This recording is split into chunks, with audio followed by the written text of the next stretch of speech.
The world went quiet on a Tuesday. No warnings, no declarations of war, no meteor impacts. Just silence. Adam Clark stood on the observation deck of the UCS Horizon, looking at the blue and green planet below. Earth looked normal from space. Cities should be visible on the night side. Lights should twinkle like fallen stars. But there was only darkness where civilization once glowed. "Status report," Adam said, his voice rough from lack of sleep.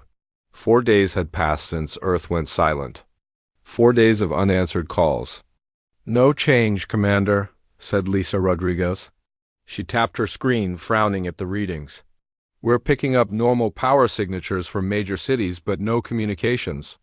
No radio, no satellite, no nothing. Any response to our broadcast?" "None, sir." Adam rubbed his temples. The United Colonial Fleet had sent the Horizon as soon as Mars Colony lost contact with Earth, as commander of the only military ship within quick reach. Adam had been given simple orders. Find out what happened. What about radiation? Disease? Anything that would explain why 8 billion people suddenly stopped talking. Dr. Gregory Patel shook his head. Nothing unusual in our scans? Power grids are running. There's no sign of war or natural disaster. It's like everyone just vanished. Adam looked at the 6 crew members on the bridge. They were the best Mars had to offer, but they were also people with families back on Earth. His own parents lived in Arizona. They had been planning to visit him next month. "We need eyes on the ground," Adam decided. "Prepare the shuttle. Dr. Patel, you're with me." "Lieutenant Rodriguez, you'll pilot." Lisa nodded, her dark eyes serious. "Where are we landing? North America? The military base in Colorado?" If anyone had warning about what was coming, it would be them. The trip down was quiet. No one tried to stop them. No defense systems activated, nothing tracked their descent. They landed on a perfect spring day with blue skies and mild temperatures. The base looked normal. Vehicles sat in parking lots. Buildings stood undamaged. But there were no people. Not a single human being. "It's like they all just got up and walked away," Lisa whispered as they entered the main building. Their footsteps echoed in the empty halls. The command center was empty too. Half-filled coffee cups sat on desks. Computers hummed quietly, still running whatever programs had been active when everyone disappeared. "Check the security feeds." Adam ordered. Lisa sat at a terminal and began typing. "Systems are operational. Let me see ... Her fingers flew over the keyboard. "I've got footage from 4 days ago, right before communications went down." They gathered around the screen. The footage showed a normal day. People at their stations, monitoring global situations, talking on phones. Then something changed. Every person in the room looked up at once, as if hearing the same sound. The camera angle switched to an exterior view. That's when they saw them. Massive ships, smooth and black like obsidian, hovering silently above the base. They were elegant in design, with no visible engines or weapons. They simply hung in the air, defying gravity. "My God," Dr. Patel whispered on screen. People began running. Not in panic, but with purpose, as if responding to orders. The exterior camera caught something else. Beams of soft blue light extending from the ships to the ground. The footage switched back to the command center. A tall figure entered the room. It wasn't human. The being stood at least 7 feet tall, with a slender frame and skin that shimmered with iridescent patterns. It carried no weapons.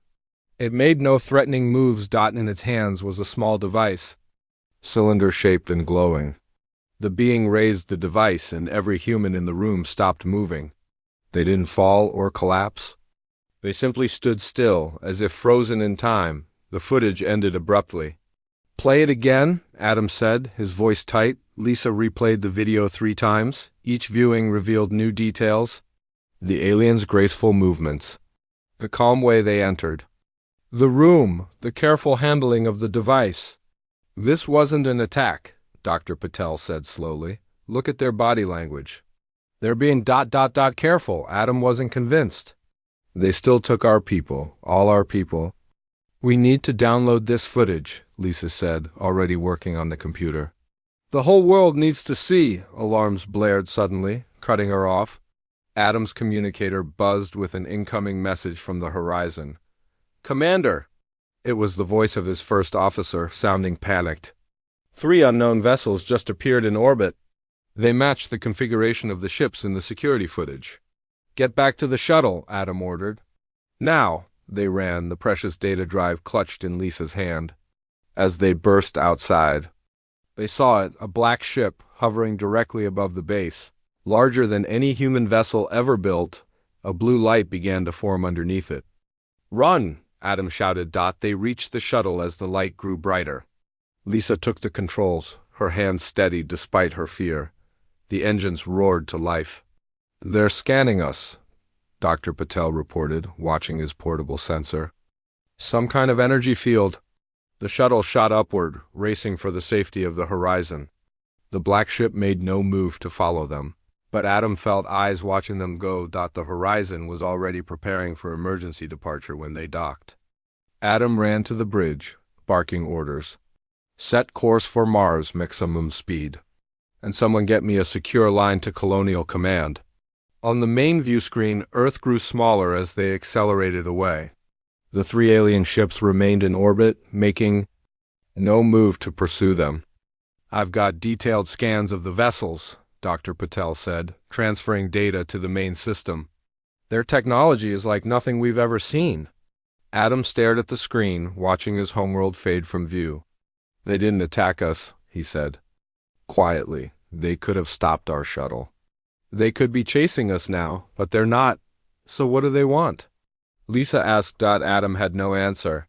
He thought of the 8 billion silent voices on Earth. His parents, his friends. All gone without? A fight. I don't know, he finally said. But whatever silenced Earth is letting us go, and I want to know why. As the horizon raced toward Mars, carrying news that would change humanity forever, the alien ships remained around Earth, standing guard over a planet that no longer had a human voice. In colonies across the solar system, humanity would soon learn the terrible truth. They were no longer the dominant species of Earth, and the beings who had taken their homeworld were not done yet. The silence had only just begun. 5 years passed since Earth fell silent. Humanity survived in colonies spread across Mars, Europa, and several large space stations. The fear never left them. The memory of 8 billion vanished humans haunted their dreams. Captain Olivia Bennett stood on the bridge of the UCS Phantom, the newest and most advanced stealth ship in the United Colonial Fleet. Her mission was simple but dangerous. Follow a silencer ship that sensors had detected at the edge of the solar system, the silencers. That's what humans called the aliens now. The ones who came and took Earth without firing a shot. Status report, Olivia said, her voice calm despite the tension in her chest. The alien vessel is maintaining its current speed, replied Noah Wilson, from the tactical station. Noah had lost his entire family when Earth fell. His dedication to this mission was personal. They show no sign of detecting us. Olivia nodded. The Phantom lived up to its name, moving like a ghost through space, invisible to most sensors. For 5 years, humanity had built ships and weapons, preparing for the day the silencers would come for the colonies too. But that day never came. What's they're heading? Olivia asked. They're moving away from our solar system, Noah said, studying his screen. Following a path toward the Orion Arm, they're moving fast, but not at full speed based on what we know of their capabilities. Olivia frowned. This wasn't what she expected. Intelligence suggested the silencers were mapping the outer edges of human territory, perhaps planning their next move. But this ship was simply ... leaving, maintain pursuit, she ordered. Let's see where they're going. For 3 days, they followed the silencer vessel. It never changed course or speed. It made no threatening moves.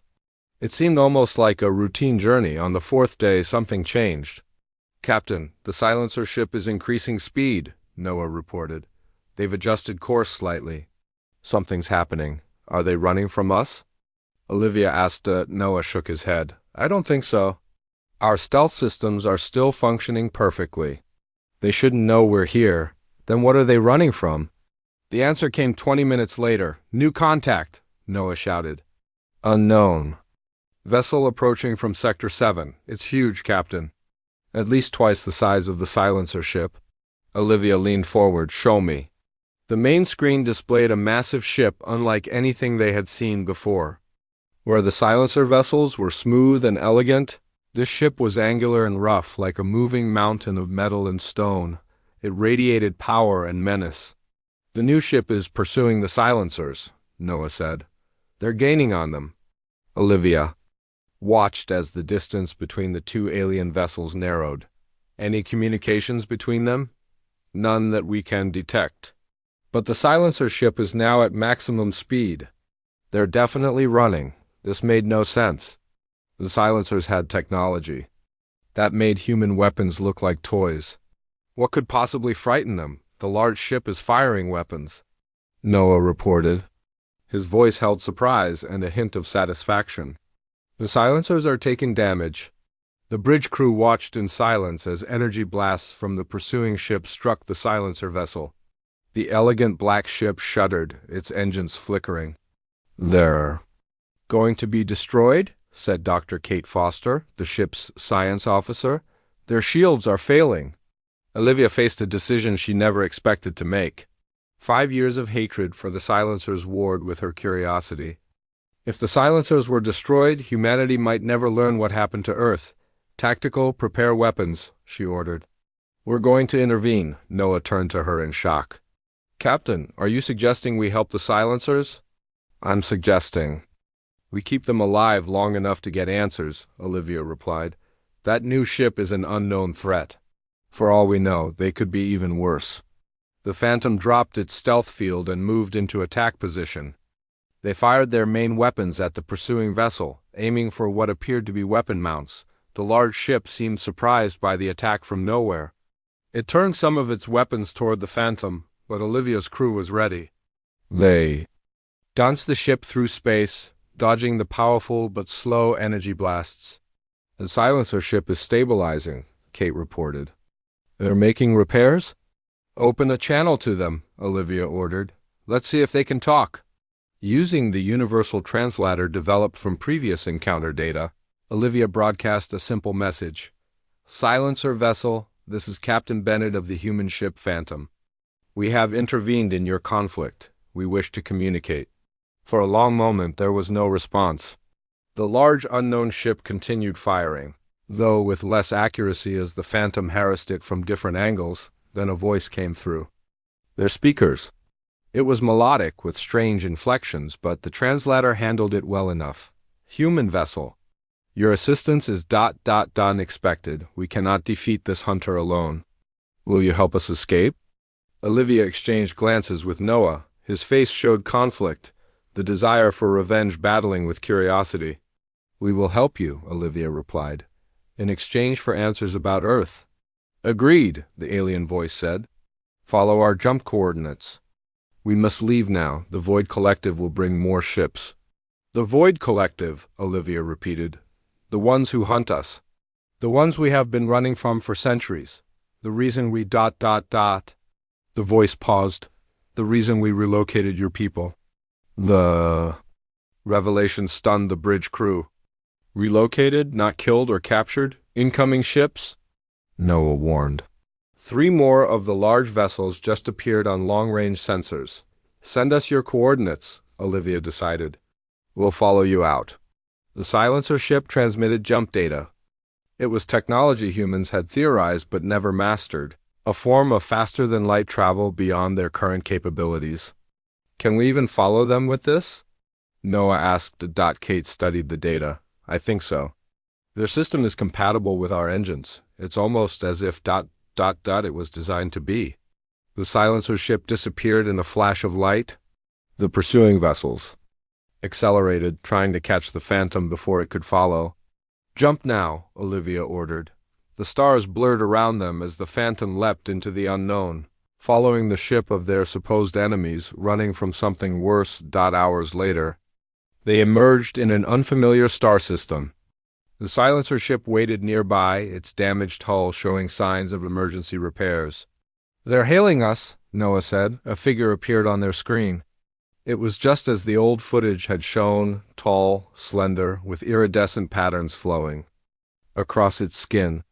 But now they could see the alien's eyes, large, expressive, and filled with what looked remarkably like relief.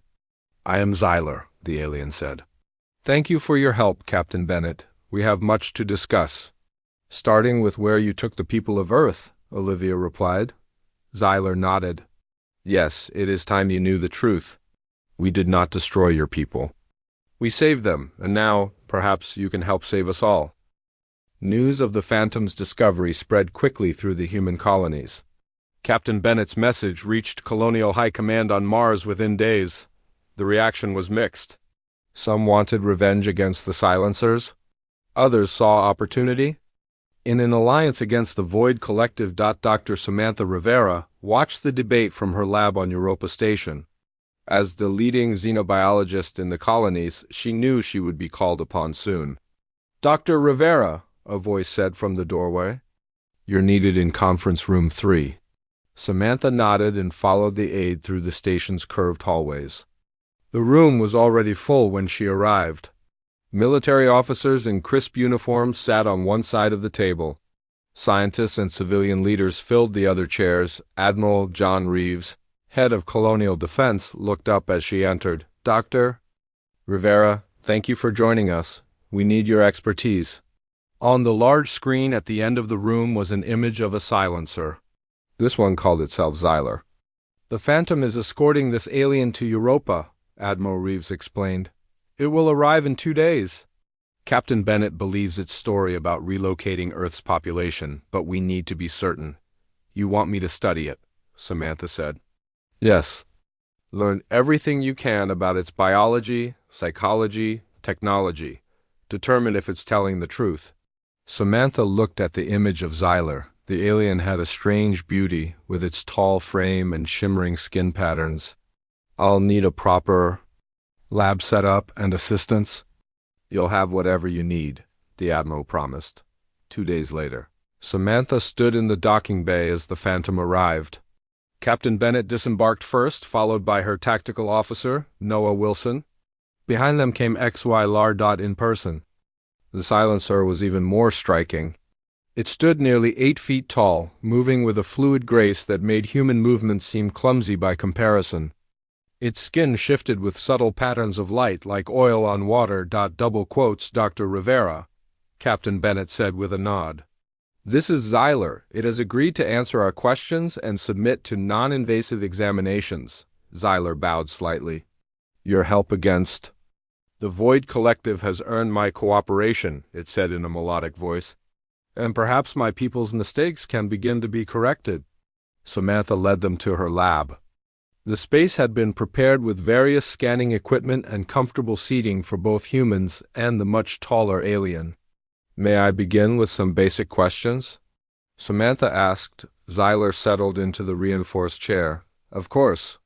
Why did you take the people of Earth?" Xyler's skin patterns darkened slightly. "To save them. The Void Collective was approaching your solar system. They consume all sentient life they encounter. We had been watching Earth for some time, as we do all developing worlds. When our deep space sensors detected void ships, we acted quickly." "Without asking permission," Noah said sharply from where he stood by the door. "There was no time," Xyler replied. "And your species was not unified. Some nations would have refused to believe us. Others would have attacked us. The collective would have arrived while you argued. So you just took everyone," Samantha said. "We relocated them, all of them. It took our entire fleet, but we moved your population to safety before the Void Collective arrived." Samantha began running scans. As they talked, the results were fascinating. Xyler's biology was carbon-based like Earth life, but with significant differences. Its nervous system was far more complex than a human's. "Your brain structure is remarkable," she commented. "These patterns suggest highly developed empathic abilities," Xyler nodded. "We sense emotions and thoughts from other beings. Not in detail, but enough to understand intentions and feelings. It is why we could not bear to let your species be consumed by the void. Noah stepped forward. If you relocated humans, where did you take them? Are they alive? Yes, Xyler said. They live on a world we prepared similar to Earth in climate and ecology. They are safe, for now. For now, Samantha asked. The Void Collective continues to expand. No world remains safe forever. Over the next week, Samantha worked with Xyler daily. She learned that the silencers had been running from the Void Collective for centuries, relocating species rather than letting them be consumed. Xyler taught her about silencer technology, explaining how they had transported billions of humans across space in suspended animation. The science was beyond current human understanding, but Xyler was patient in explaining the basics. Meanwhile, Noah Wilson worked with Xyler on another project. Using star charts and navigation data from the silencer ship, they sought to locate where humanity had been taken. This system here, Xyler said, pointing to a star on the holographic display. Approximately 500 light-years from Earth, we call it Sanctuary 6. The sixth world where you've hidden refugees, Noah guessed. Yes, but we did more than relocate your people, Xyler hesitated. Tell me, Noah demanded. To prevent trauma, we modified their memories. They believe they have always lived on that world. They have a history, a past that never happened, but feels real to them. Noah's face hardened. You took their identities. We took their pain, Xyler corrected. Would you prefer they remembered their homes, their world, knowing they could never return? The debate reached Colonial High Command. After much discussion, a plan was formed. A diplomatic mission would travel to the Silencer homeworld to establish formal relations. Captain Bennett would transport the delegation on the Phantom, now retrofitted with Silencer jump technology. Dr. Rivera was selected to join the mission as the scientific advisor. Noah Wilson would go as military liaison. Do you believe Xyler is telling the truth? Samantha asked Noah as they prepared to depart. Noah checked his gear, his movements efficient and precise. The scans supported story. And Captain Bennett saw the Void Collective ships with her own eyes. But I need to see these relocated humans for myself. We may get that chance, Samantha said. Admiral Reeves told me that after the diplomatic mission, we'll be heading to Sanctuary 6. New Earth, Noah said quietly. That's what they're calling it now. The day of departure arrived. The diplomatic team gathered on the Phantom. Representatives from Mars, Europa, and the space stations stood together, the first humans to formally meet with the civilization that had emptied Earth. Xyler would guide them to the Silencer, homeworld on the far side of the galaxy. The journey would take weeks, even with the advanced jump drive. As the Phantom prepared to leave, sensors detected unusual activity at the edge of the solar system. Void Scout ships, Xyler said, its skin patterns pulsing with alarm. They have found your colonies.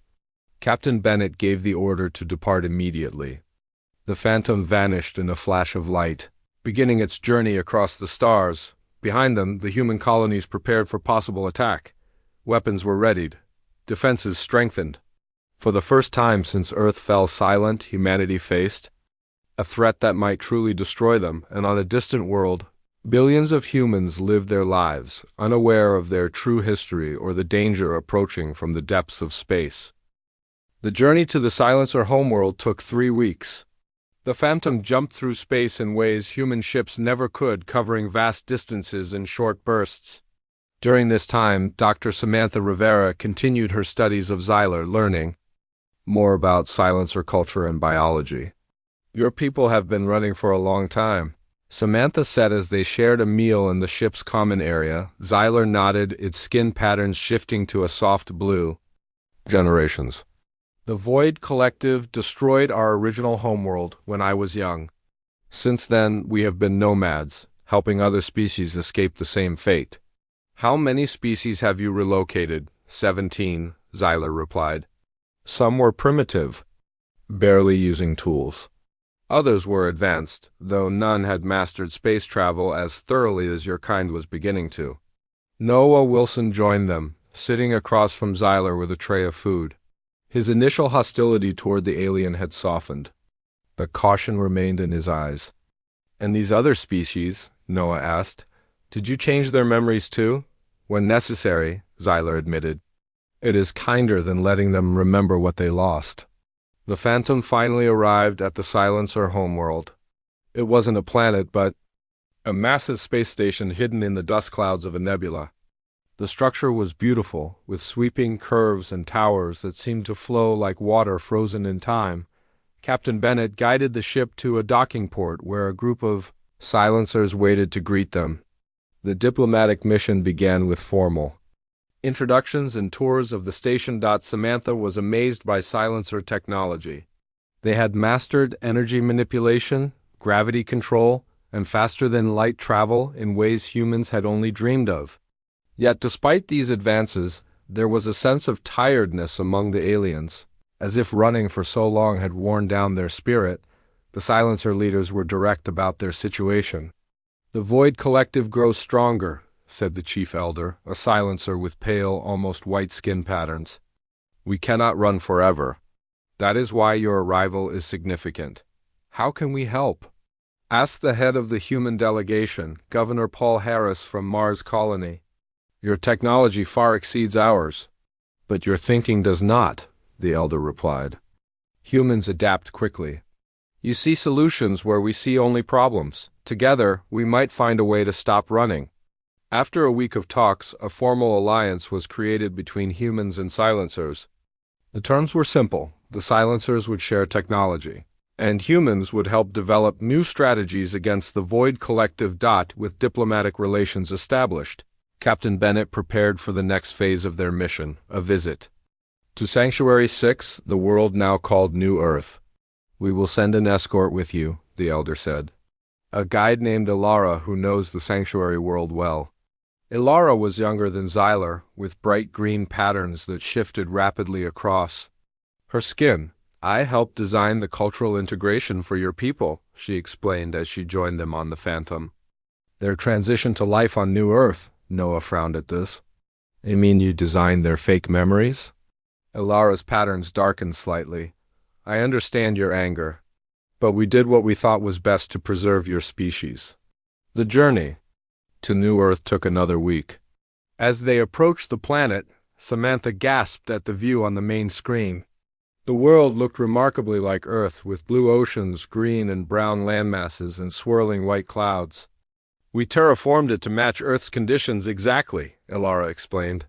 The gravity, atmosphere, even the length of days and seasons. They established orbit around New Earth and began scanning the surface. The results showed cities, roads, farms, and all the signs of human civilization. But there was something odd about the technology level. They appeared to be at a development stage similar to Earth in the early 2000s, Samantha noted. Less advanced than Earth was when they were relocated. We slowed technological progress in their artificial history, Ilara admitted, to give them time to establish a stable society before they redevelop space travel. Captain Bennett decided they would send down a small team to observe the relocated humans up close. Samantha, Noah, and Ilara would go. Disguised to blend in with the population, they landed in a small shuttle outside a city that resembled old American towns. Wearing clothes that Ilara provided, they walked into the city, passing as ordinary citizens. The experience was strange. Everything looked almost right, but with subtle differences. Cars ran on different fuel. Buildings had unusual architectural elements. People spoke English, but with new slang terms. They visited a local cafe and listened to conversations around them. People discussed ordinary things, work, family, politics, but the names of places and historical events were all unfamiliar. They believe they've been here for thousands of years, Ilara whispered. Their history includes ancient civilizations, wars, and technological development, all created to give them a sense of belonging. Noah watched a family at a nearby table, parents with 2 young children eating lunch together.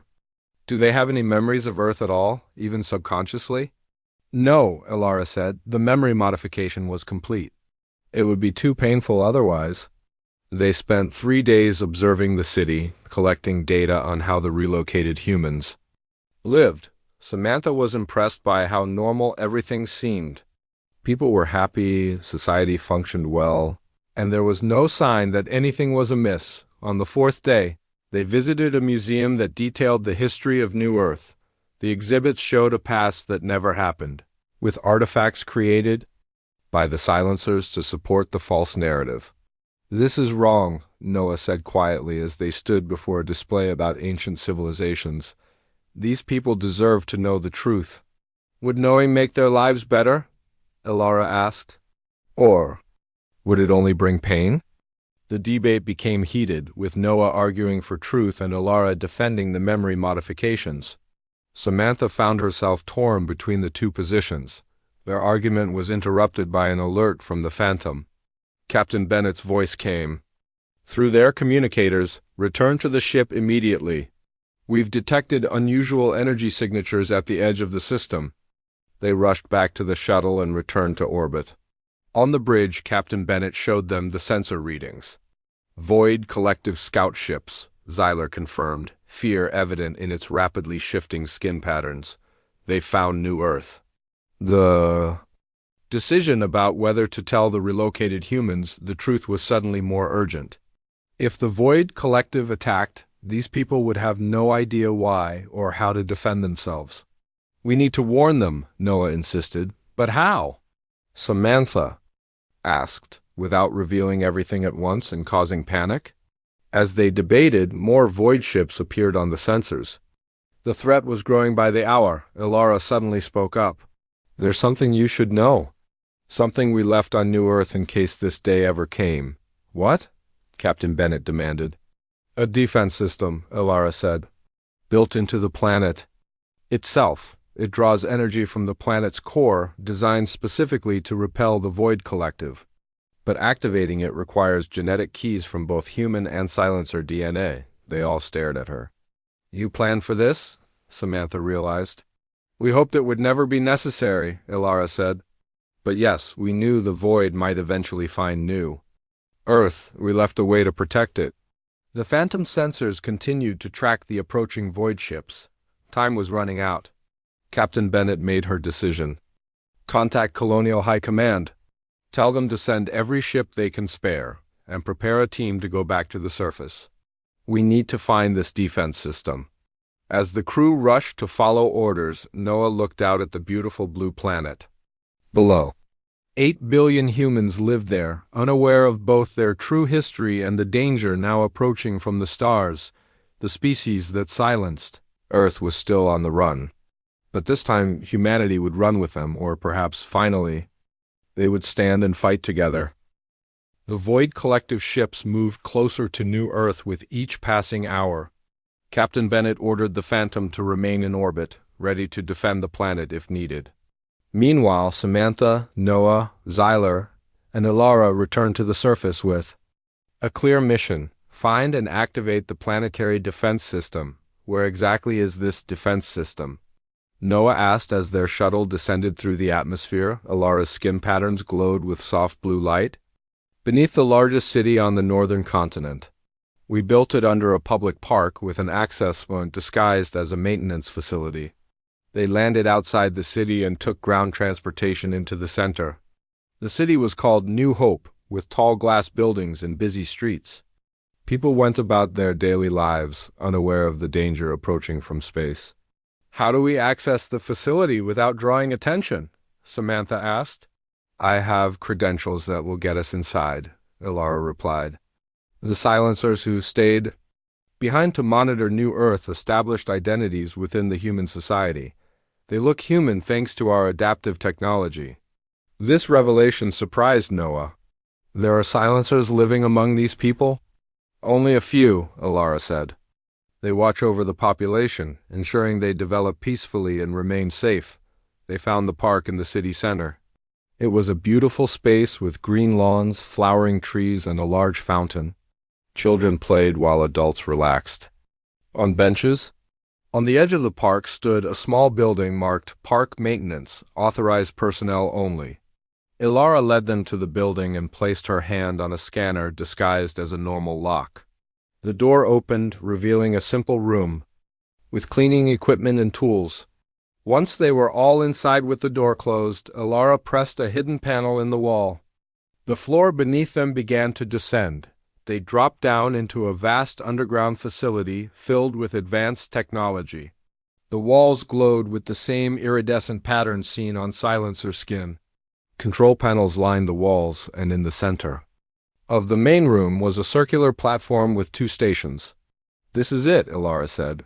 "The planetary defense system. It can create an energy field around the entire planet that disrupts the Void Collective's technology and prevents them from approaching." "Why didn't you activate it as soon as the Void was detected?" Noah asked.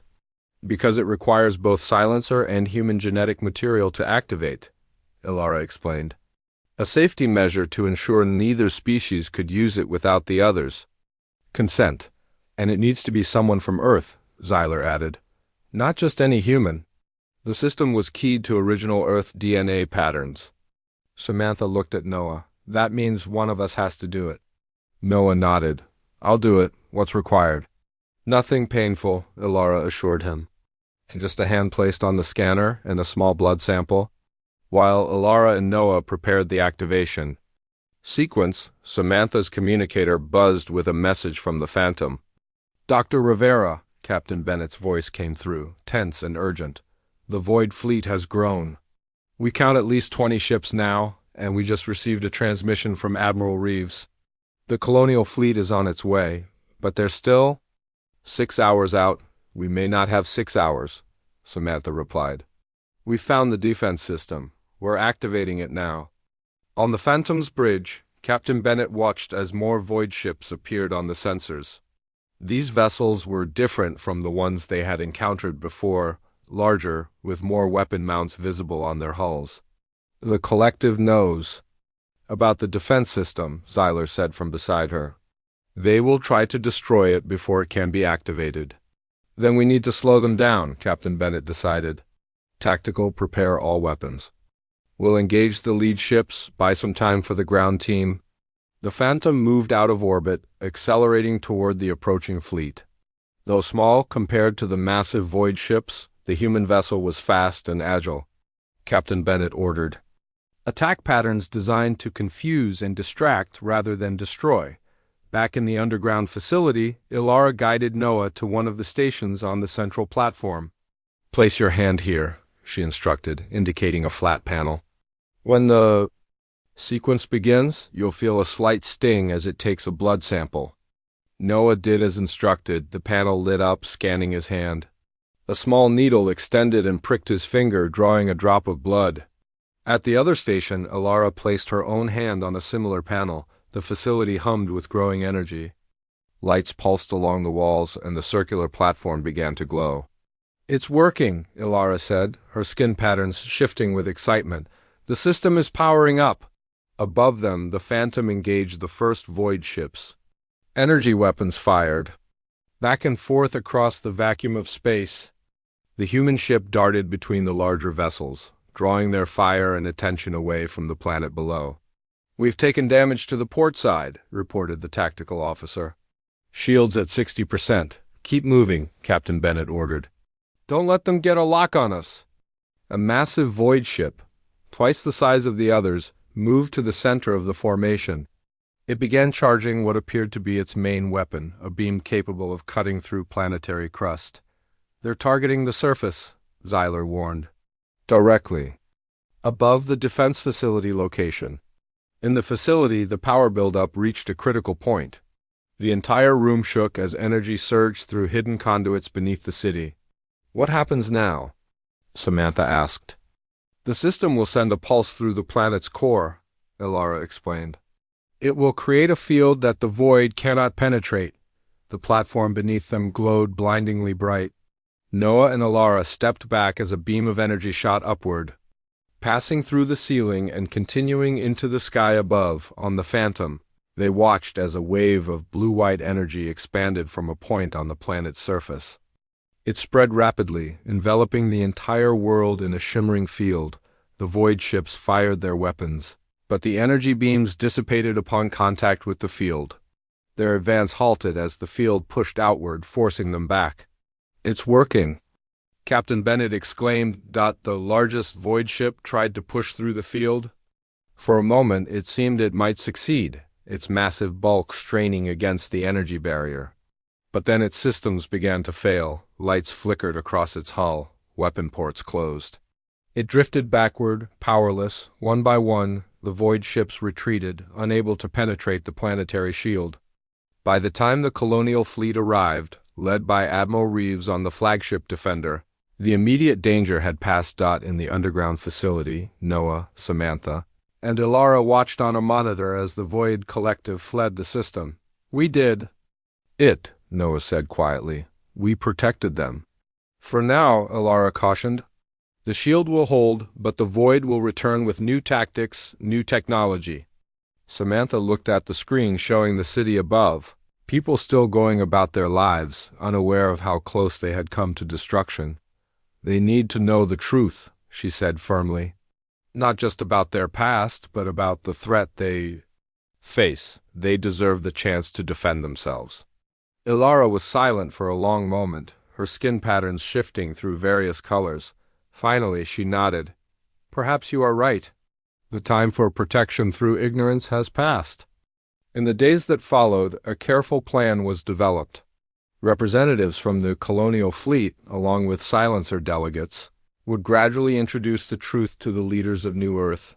The revelation would be managed to minimize panic and disbelief. As Admiral Reeves said during the planning session, "We don't need to tell them everything at once, but they need to know enough to understand why we must stand together." 1 month later, the first joint human silencer defense force was established. Ships from the colonies trained alongside silencer vessels. On New Earth, people began to learn fragments of their true history while preparing for a future different from the one they had imagined. The species that had silenced Earth was still on the run, but they no longer ran alone. And perhaps, together with humanity, they would someday stop running and face the darkness that had chased them across the stars. Noah stood on a hillside overlooking New Hope City, watching the sun set over this world so similar yet different from the Earth he had lost. Beside him stood Samantha and Captain Bennett. "Do you think we'll win this fight?"